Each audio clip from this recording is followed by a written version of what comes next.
ሰላም ጤና ይስጥልን የተወደዳችሁ የሃውስ ሚዲያ ዩቲዩብ ቻናል ቤተሰቦቻችን በያላችሁበት የዓለም ክፍል ሁሉ ሰላማችሁ ይብዛ ብለናል። እንግዲህ በአዲስ መረጃ ተመልሰን መጥተናል።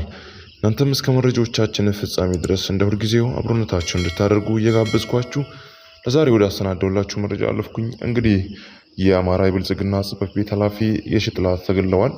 በሌላ መረጃ ደግሞ ዶክተር አብይ አህመድ ከሱዳን ጦር ኃይሎች ጋር ከሁለቱም ግጭት ከተፈጠረባቸው ኃይሎች ጋር በስልክ ተወያይተዋል የሚል መረጃ ወጥቷል። እንግዲህ የሺጥላ በምን ሁኔታ ተገደሉ፣ በምን ምክንያት ተገደሉ የሚለውን በሰፊው የምናይ ይሆናል። አብሮነታችሁን አሁንም ከሃውስ ሚዲያ ዩቲዩብ ቻናል ጋር እንድታደርጉ እየጋበዝኩ ለቻናላችን አዲስ ከሆኑ ሰብስክራይብ፣ ቪዲዮን ላይክ በማድረግ እንድትጀምሩት እያለን ወደ መረጃው አለፍን። በድጋሚ ከሃውስ ሚዲያ ዩቲዩብ ቻናል ጋር መልካም ቆይታ ይሆንላችሁ። የአማራ ብልጽግና ጽሕፈት ቤት ኃላፊው ግርማ የሺጥላ ተገድለዋል።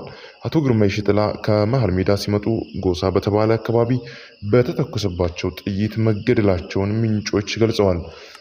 መሃል ሜዳ ሆስፒታል ለሕክምና ቢገቡም ሕይወታቸውን ማትረፍ እንዳልተቻለ ከቅርብ ሰዎች ለማወቅ ተችሏል። ይህንንም ጠቅላይ ሚኒስትር አብይ አህመድ በማህበራዊ ትስስር ገጻቸው ባሰፈሩት ጽሑፍ አረጋግጠዋል። ሀሳብን በሀሳብ ማሸነፍ ያቃታቸው አካላት የወንድማችንን የግርማ የሺጥላን ነፍስ ነጥቀዋል። ልዩነትን በሰለጠነ መንገድ መፍታት ባህል በሆነበት ክፍለ ዘመን በሀሳብ የተለያየን ሁኔታ በጠመንጃ ለማሳመን መነሳት የጽንፈኝነት የመጨረሻ ጥግ ነውም ተብሏል። ተወልዶ ባደገበት አካባቢ ከኛ የተለየ ሀሳብ ማሰብ አልነበረበትም ብለው የሚያምኑ ነውጠኛ ጽንፈኞች የፈጸሙት አስነዋሪና አሰቃቂ ተግባር ጽንፈኝነትን በጊዜ ታግለን ካላስወገድ ነው ወደ መጨራረስ እንደሚወስደን ጉልህ ማሳያ ነው። እንግዲህ ሃውስ ሚዲያ ዩቲዩብ ቻናልም በዚህ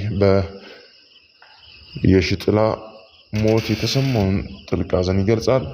እንግዲህ ሀሳብን በሀሳብ መፍታት በሚቻልበት በዚህ ክፍለ ዘመን ጠመንጃ ማንሳት ተገቢ አይደለም ብሎም ያምናል። እንግዲህ በሌላ መረጃ ጠቅላይ ሚኒስትር አብይ አህመድ ከሱዳን ተቀናቃኝ ኃይሎች ጋር መሪዎች በስልክ ተገናኝተዋል። ጠቅላይ ሚኒስትር አብይ አህመድ ከሱዳን ጦር ኃይሎች ጋር ወይም መሪ ጀነራል አብዱልፈታህ አልቡርሃን እና ከሱዳን ፈጥኖ ድራሽ ኃይሎች መሪ ጀነራል መሐመድ ሐምዶን ዳጋሎ ጋር በስልክ መወያየታቸውን ገልጿል። ታላቁ የሱዳን ሕዝብ ሰላም ያስፈልገዋል ያሉት ጠቅላይ ሚኒስትሩ ሁለቱ መሪዎች ልዩነታቸውን በመግባባት እንዲፈቱ እና ለሀገራቸው መረጋጋትን ማምጣት በሚቻልበት ሁኔታ መወያየት እንዳለባቸውም ገልጸዋል። የተወደዳችሁ ተመልካቾቻችን እንግዲህ ለዛሬ ይዘንላችሁ የመጣነው መረጃ ይህን ይመስላል። ቀጣይ በሌላ መረጃ እስክንገናኝ ቸርን ሰንብት እያልኩ ሰላም ለሀገራችን። ሰብስክራይብ እና ላይክ እንዳይረሳ። እናመሰግናለን።